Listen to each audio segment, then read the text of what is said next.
Hospitali ya Rufaa ya Kanda ya Kusini iliyopo kata ya Mitengo, Manispaa Mtwara Mikindani mkoani Mtwara leo Machi 8, 2026 kimetoa msaada wa kiti mwendo kwa mama mwenye mtoto mdogo ambaye pia ni mlemavu. Taarifa zinaeleza kuwa mama huyo alijifungua kwa njia ya operation katika hospitali hiyo, huku ndoto yake kubwa ikiwa ni kupata kiti mwendo ili kiweze kumrahisishia katika shughuli zake. Kutokana na hilo, uongozi wa hospitali ya Rufaa ya Kanda ya Kusini uliahidi kutimiza ndoto hiyo kwa kumpatia kiti hicho, ambapo leo Machi 8 katika kilele cha maadhimisho ya siku ya mwanamke duniani wametimiza ahadi hiyo, huku akieleza furaha yake mara baada ya kukabidhiwa kiti hicho. Fasta Saidi Chinyanya kutoka Mkonjano, wilaya Tandahimba. Nimejifungua kwa operation mtoto wa kike. Mume wangu ambaye baba mtoto amefariki tangia mwezi wa 11 mwaka jana. Naishi na babu, naishi na bibi, naishi na mama yangu, naishi na ndugu zangu kutoka pale pale Mkonjano Tandahimba. Anapata tabu kutokana sina baskeli ya kutembea nayo.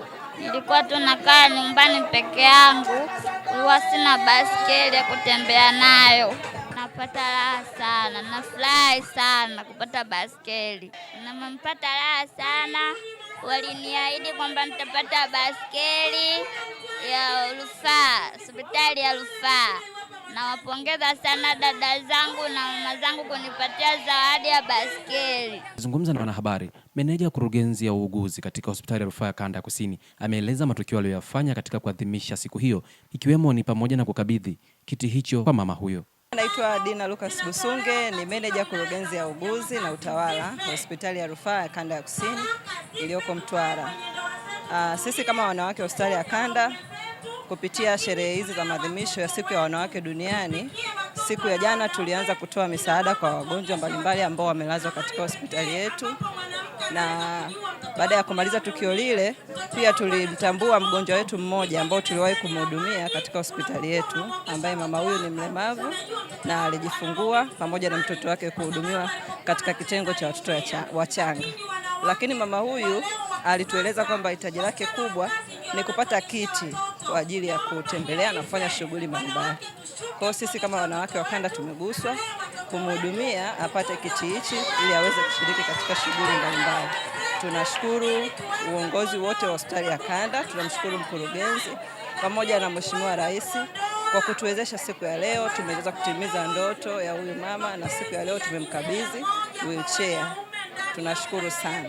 Sisi kama wanawake wa Kanda tunapenda kutoa wito kwa jamii wakaribie kupata matibabu katika hospitali yetu, kwani ni hospitali ambayo imejitosheleza. Tunatoa huduma nzuri, tunatoa huduma bora za kibingwa za tiba pamoja na uchunguzi. Kwa hiyo tunawakaribisha sana kupata huduma katika hospitali yetu. Viongozi mbalimbali waliohudhuria katika sherehe hiyo akiwemo mkuu wa mkoa ameipongeza hospitali ya Rufaa ya Kanda kwa kufanya kitendo hicho kwa mama huyo. Mimi kwa kweli nimewiwa sana kutoa pongezi kwa hospitali ya Kanda kwa kumpatia ndugu yetu Mtanzania mwenzetu mwana Mtwara kiti hiki kwa ajili ya kumsaidia kwenye movement zake.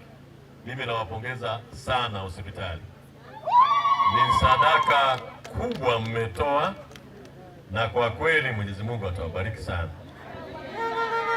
Na sisi uongozi wa mkoa chini ya mwakilishi wetu hapa Mheshimiwa DC, Mheshimiwa Recho Kasanda, tutamfuatilia mama huyu. Ili na sisi kwa kweli tutamshika mkono kwa namna ya kipekee. Lakini tuwashukuru sana hospitali ya Kanda kwa kuliona hili. Tunawashukuru sana. Siku ya wamama, na kwa kweli mama ndio anayekabidhi kiti. Mungu awabariki sana. Kwa sababu mtoto huyu ni wa kike pia, lakini tulikuwa tayari baada ya kugundua kwamba ni wa kike, tuna vitu havijafika hapa, lakini tumeandaa. Kuna beseni la mtoto wa kike na kitanda, sijui ni kile kiti mwavuli cha mtoto kumlazia chini kipo tayari, na vifaa muhimu kwa ajili ya huyo mtoto tayari. Kwa hiyo utakapokuwa unashuka pale, Mheshimiwa mkuu wa mkoa utamkabidhi ili aondoke navyo pamoja na beseni la kuvisha mtoto. Kutoka hapa mjini Masasi mkoani Mtwara, langu jina ni Heri Abdalla na hii ni Chivihi Media. Asante na kwaheri.